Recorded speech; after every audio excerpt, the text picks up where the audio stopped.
Hello friends, आज हम लोग कार्डियोवास्कुलर सिस्टम में सबसे इंपॉर्टेंट चैप्टर देखने वाले हैं, मायोकार्डियल इन्फार्क्शन। ये सबसे इंपॉर्टेंट चैप्टर क्यों है?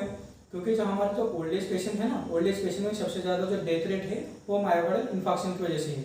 और हाल ही में कुछ सालों में जो यंगेस्ट पेशेंट में भी मायोकार्डियल इन्फार्क्शन की वजह से जो डेथ रेट है वो बहुत ज़्यादा बढ़ गया है।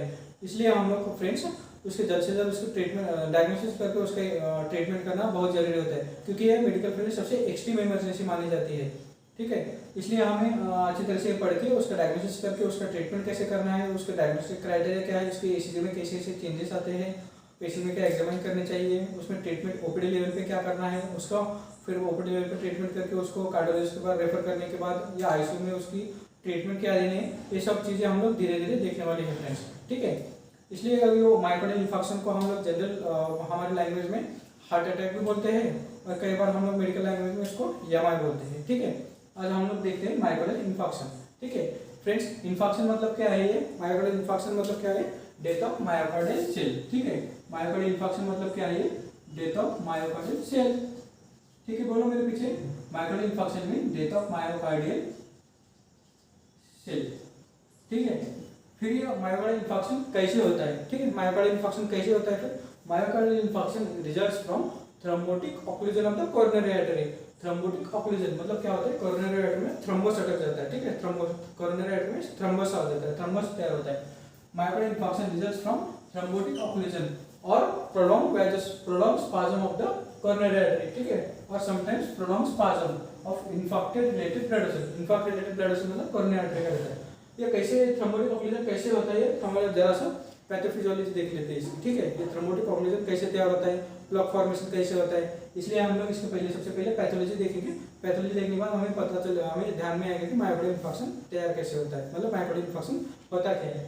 It is a thrombotic occlusion of the coronary artery. Thrombotic occlusion of the coronary artery. Coronary artery में क्या है? थ्रोम्बस फॉर्मेशन होता है। ठीक है, थ्रोम्बोटिक ऑक्लूजन मतलब कोरोनरी आर्टरी में थ्रोम्बस तैयार होता है। Thrombotic occlusion of the coronary artery due to rupture of the atheromatous plug. Due to rupture of the atheromatous plug, जो प्लग रहता है एथरमेटस को, उस रप्चर के कारण थ्रोम्बोटिक ऑक्लूजन में थ्रोम्बस फॉर्मेशन होता है। ये कैसे फॉर्मेशन होता है, इसलिए देखने के लिए सबसे पहले हम लोग प्लग देखते हैं। प्लग होता क्या है चीज में? ठीक है, ये प्लग दो टाइप के रहते हैं। ठीक है, एथरमेटस प्लग दो टाइप का रहता है। एक रहता है कॉन्सेंट्रिक प्लग और एक रहता है इसेंट्रिक प्लग। ठीक है, कॉन्सेंट्रिक प्लग कैसा रहता है फ्रेंड? कॉन्सेंट्रिक प्लग एक कोरोनरी आर्टरी के समझो लुमेन है, लुमेन को जो पूरा सराउंडिंग से जो प्लग फॉर्मेशन होता है ना, लुमेन के सराउंडिंग से जो ऐसे पूरा सराउंडिंग से प्लग तैयार होता है। ठीक है, इसको बोलते हैं कॉन्सेंट्रिक प्लग। ठीक है, ये सराउंडिंग से लुमेन के कोरोनरी आर्टरी के लुमेन से सराउंडिंग से प्लग फॉर्मेशन हुआ है ना, इसको बोलते हैं कॉन्सेंट्रिक प्लग। और जो दूसरा प्रकार है ये इसेंट्रिक प्लग। इसेंट्रिक प्लग में क्या होता है?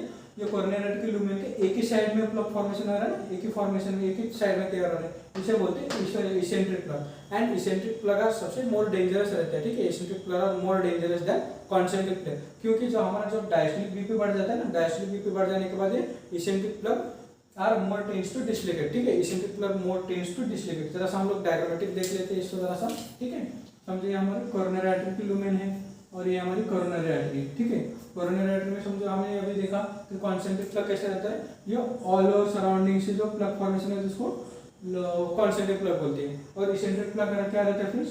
ये एक ही साइड में जो कोरोनरी आर्टरी के जो प्लग फॉर्मेशन होता है ना, इसे बोलते हैं इसेंट्रिक प्लग।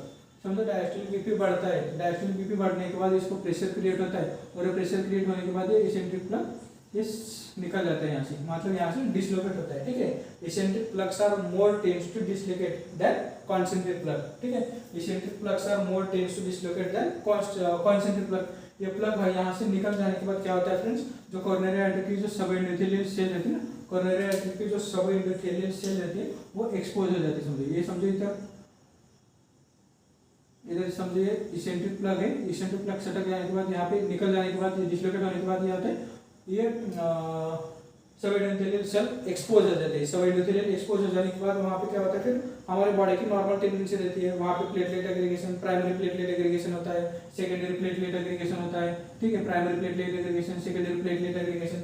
यहाँ पे फिर ये क्या होता है? फिर primary platelet aggregation, secondary platelet aggregation के कारण यहाँ पे बड़ा सा क्लॉट फॉर्मेशन होता है। ठीक है, ये प्लग तो छोटा सा था, लेकिन प्लग निकल जाने के बाद जो सब एंडोथेलियल सेल एक्सपोज हो जाने के बाद वहाँ पे जो primary platelet aggregation, secondary platelet aggregation, यहाँ पे उसके कारण ये बड़ा सा थ्रोम्बस तैयार होता है। ठीक है, ये बड़ा थ्रोम्बस फॉर्मेशन होता है। इसके वजह से यहाँ पे क्या होता है फ्रेंड्स? बड़ा थ्रोम्बस कारण होने के बाद यहाँ पे क्या होता है फिर इस्चेमिया डेवलप होते हैं। बाद में थ्रोम्बस होने के बाद यहाँ पे ब्लड सप्लाई आगे जा रहा है, कोरोनरी आर्टरी में आगे ब्लड सप्लाई हो रहा है क्या, नहीं हो रहा है, आगे पुअर ब्लड सप्लाई होता है। इसलिए क्या होता है फिर कितना बड़ा प्लग है उसके हिसाब से इन्फेक्शन कितना बड़ा है उसके हिसाब से सर्कुलेशन हैम्पर होता है। सर्कुलेशन हैम्पर हो गया तो वहाँ पे ब्लड सप्लाई प्रॉपर नहीं होता और यहाँ पे ऑक्सीजनेशन वगैरह कम होता है। इसलिए यहाँ पे इस्चेमिया डेवलप होता है। ठीक है, इसलिए यहाँ पे इस्चेमिया डेवलप होता है और बाद में क्या होता है, नेक्रोसिस होता है। ठीक है, बाद में नेक्रोसिस होता है और इसलिए जो यहाँ पे जो मायोकार्डियल सेल है, मायोकार्डियल सेल यहाँ पे उसको मायोकार्डियल इन्फेक्शन बैठ जाता है। ठीक है, ये ऐसी पैथोलॉजी होती है फ्रेंड्स। ठीक है, और एक बार देख लेते हैं हम लोग प्लग के दो प्रकार होते हैं, एक कॉन्सेंट्रिक प्लग रहता है और एक इसेंट्रिक प्लग रहता है। Eccentric plugs are more tends to dislocate. ठीक है, more tends to dislocate, that way dislocate होने के बाद क्या होता है, यहाँ पे एक्सपोज सब एंडोथेलियल सेल, वहाँ पे जो कोरोनरी आर्टरी सब एंडोथेलियल सेल एक्सपोज हो जाते हैं, इसलिए वहाँ पे प्राइमरी प्लेटलेट एग्रीगेशन, बाद में सेकेंडरी प्लेटलेट एग्रीगेशन एंड वहाँ पे क्या होता है, थ्रोम्बोस फॉर्मेशन होता है। वहाँ पे क्या थ्रोम्बोस फॉर्मेशन होता है। ठीक है, वहाँ पे थ्रोम्बस फॉर्मेशन होता है और इस्चेमिया डेवलप होता है। इस्चेमिया की जो दूसरी नेक्स्ट स्टेप है, इस्चेमिया डेवलप होने के बाद वो जैसे जैसे थ्रोम्बस बढ़ता जाएगा वहाँ पे इस्चेमिया ब्लड सर्कुलेशन हैम्पर होता है। इस्चेमिया की अगली स्टेज नेक्रोसिस होता है। नेक्रोसिस में क्या होता है, इसमें मायोकार्डियल इन्फेक्शन बढ़ जाता है, मतलब डेथ ऑफ मायोकार्डियल सेल हुआ। जो यहाँ पे जो मायोकार्डियल सेल है ना, मायोकार्डियल वॉल वगैरह है, वहाँ पे मायोकार्डियल वॉल के जो सेल है वहाँ पे वो डेथ हो जाते हैं, इसी को बोलते हैं मायोकार्डियल इन्फेक्शन। ठीक है, ये होगी इसकी पैथोफिजियोलॉजी फ्रेंड्स। पैथोफिजियोलॉजी में सबसे पहले हमने देखना है कि थ्रोम्बोटिक ऑक्लूजन क्या है, थ्रोम्बोटिक ऑक्लूजन कैसे होता है, प्लग कैसा है, फिर कॉन्सेंट्रिक प्लग क्या है, इसेंट्रिक प्लग क्या है, तो इसलिए इन्फेक्शन ऐसे टाइप में बैठ जाता है फ्रेंड्स। ठीक है, इसलिए ये प्लग के टाइप। अभी हम लोग देखते हैं इन्फेक्शन के टाइप। ठीक है, इन्फेक्शन कौन से टाइप के होते हैं, दो टाइप के इन्फेक्शन जनरली होते हैं फ्रेंड्स, एक ट्रांसम्यूरल रहता है और एक सब एंडोकार्डियल रहता है। ठीक है, ट्रांसम्यूरल और सब एंडोकार्डियल जरा हम लोग डायग्रामेटिक देख लेते हैं। समझा हमारा लेफ्ट वेंट्रिकल है। ठीक है, ये क्या है, लेफ्ट वेंट्रिकल, लेफ्ट वेंट्रिकल है। यहाँ पे जो ट्रांसम्यूरल रहता है, ट्रांसम्यूरल मीन्स ये फुल थिकनेस, ये मायोकार्डियल वॉल है ना, ये फुल थिकनेस है। ठीक है, इन्फेक्शन ये फुल थिकनेस से रहता है, ये रहता है ट्रांसम्यूरल। और जो इस ट्रांसम्यूरल और सब एंडोथेलियल। ठीक है, ट्रांसम्यूरल और सब एंडोकार्डियल, सॉरी ट्रांसम्यूरल और सब एंडोकार्डियल इन्फेक्शन। ये लेफ्ट वेंट्रिकल है हमारा,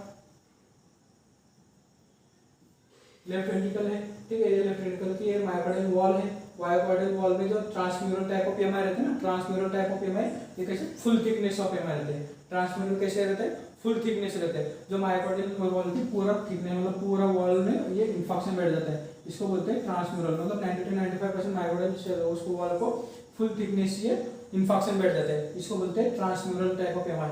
और ये सब एंडोकार्डियल जो इन्फेक्शन रहता है उसको लैकुनर इन्फेक्शन भी बोलते हैं। लैकुनर इन्फेक्शन मतलब ये पूरा फुल थिकनेस ही है, हमारे फुल थिकनेस नहीं रहता है। ठीक है, ये दो टाइप के इन्फेक्शन होते हैं। क्या क्या फिर ट्रांसम्यूरल इन्फेक्शन 90 to 95% वो फुल थिकनेस से, 90 to 95% वो फुल थिकनेस से रहता है। ठीक है, through full thickness of myocardial 90 to 95% वो ट्रांसम्यूरल टाइप ऑफ एमआई के रहते हैं। ठीक है, through full thickness of myocardial. और दूसरा टाइप कौन सा रहता है, सब एंडोकार्डियल इन्फेक्शन। सब एंडोकार्डियल इन्फेक्शन को क्या बोलते हैं, लैकुनर इन्फेक्शन। इसमें क्या होता है, ओनली टी वेव इन्वर्जन दिखता है। ठीक है, इसमें ओनली टी वेव इन्वर्जन दिखता है। और जो सब ट्रांसम्यूरल टाइप ऑफ एमआई रहता है ना, उसमें ST elevation followed by T wave inversion दिखाई देते हैं। और जो सब एंडोकार्डियल जो रहता है ना, उसके इन्फेक्शन में उसको लैमिनार इन्फेक्शन बोलते हैं।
फ्रेंड्स अभी हम लोग देखते हैं टाइप्स ऑफ इन्फॉक्शन। इन्फॉक्शन के टाइप कौन से। इन्फॉक्शन के टाइप जनरली दो टाइप के रहते हैं फ्रेंड्स, एक ट्रांसम्यूरल टाइप ऑफ एमआई और एक सब एंडोकार्डियल एमआई। ठीक है, सब एंडोकार्डियल इन्फॉक्शन।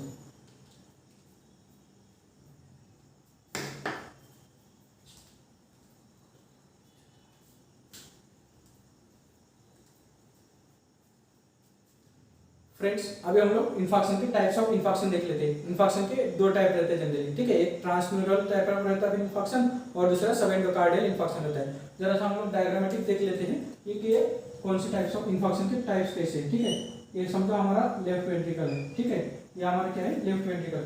लेफ्ट वेंट्रिकल में समझो इतना पार्ट में इन्फॉक्शन है। ठीक है, ये फुल थिकनेस से रहता है, जो है ना फुल थिकनेस ऑफ एमआई होती है उसको। ये कौन सा है, ये transmural type of MI, transmural infarction. ठीक है, ट्रांसम्यूरल इन्फॉक्शन। और जो ये थोड़े से पार्ट में पूरा फुल थिकनेस जो नहीं रहता ना, इसको बोलते हैं सब एंडोकार्डियल, सब एंडोकार्डियल इन्फॉक्शन। ठीक है, ट्रांसम्यूरल